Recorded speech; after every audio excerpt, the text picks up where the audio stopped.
สวัสดีท่านผู้ชมทุกท่านนะครับวันนี้ผมจะมาสอนออกตัวในทางลาดชันนะครับวิธีง่ายๆเลยนะครับแต่หลายคนก็ยังใช้ท่ายากในการออกตัวอยู่นะครับ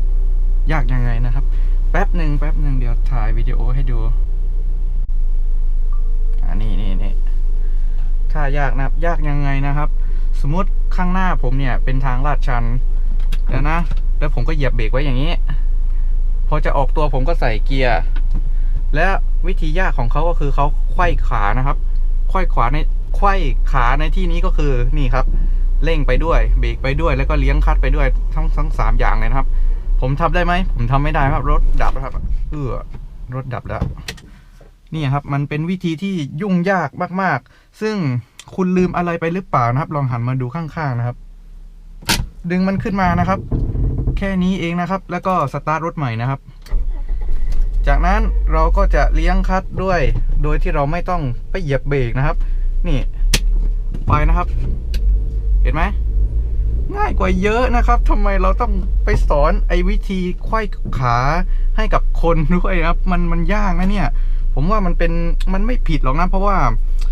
รถมันก็ไปได้จริงนะถ้าสมมุติคนมีฝีมือคนทำได้เนี่ยมันก็ไปได้นะแต่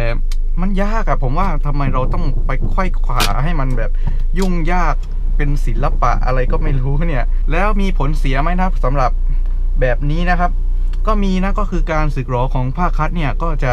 เยอะขึ้นนะครับเก็บโทรศัพท์ก่อนการสึกหรอของผ้าคลัตช์ในการออกตัวเนี่ยจะเยอะกว่านะครับเพราะว่าภาระของรถเนี่ย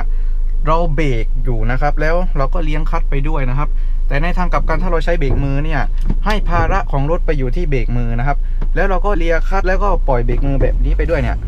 ไม่ง่ายกว่าเลยครับเพราะว่าผ้าคลัตช์ก็จะประหยัดกว่าแล้วก็รถก็ออกได้สมูทกว่าแล้วก็ไม่ต้องไขว้ขาอะไรให้มันแบบยุ่งยากและบางคนมีหนักกว่านั้นอีกนะครับยังไงนะครับไม่เบรกนะครับเลี้ยงคลัตช์รอจนกว่ารถคันข้างหน้าจะไปนะครับรออย่างเนี้ยเสียดสีอยู่ตลอดเวลาเงี้ยเลี้ยงแบบ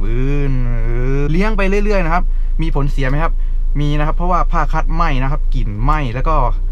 ผ้าคลัตช์หมดเร็วนะครับก็บางคันเนี่ยยกคลัตช์ทีนึงเนี่ย2-3 หมื่นบาทนะครับไม่คุ้มค่านะครับที่เราจะมาเสียกับของแบบนี้นะครับประหยัดได้เราก็ประหยัดนะครับวิธีที่ง่ายก็มีนะครับก็ฝากถึงคนที่ขับรถเกียร์ธรรมดาไว้ด้วยนะครับเพราะหลายคนก็ยังใช้ท่ายากในการออกตัวบนทางลาดชันอยู่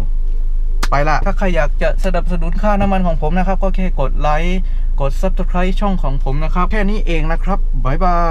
ย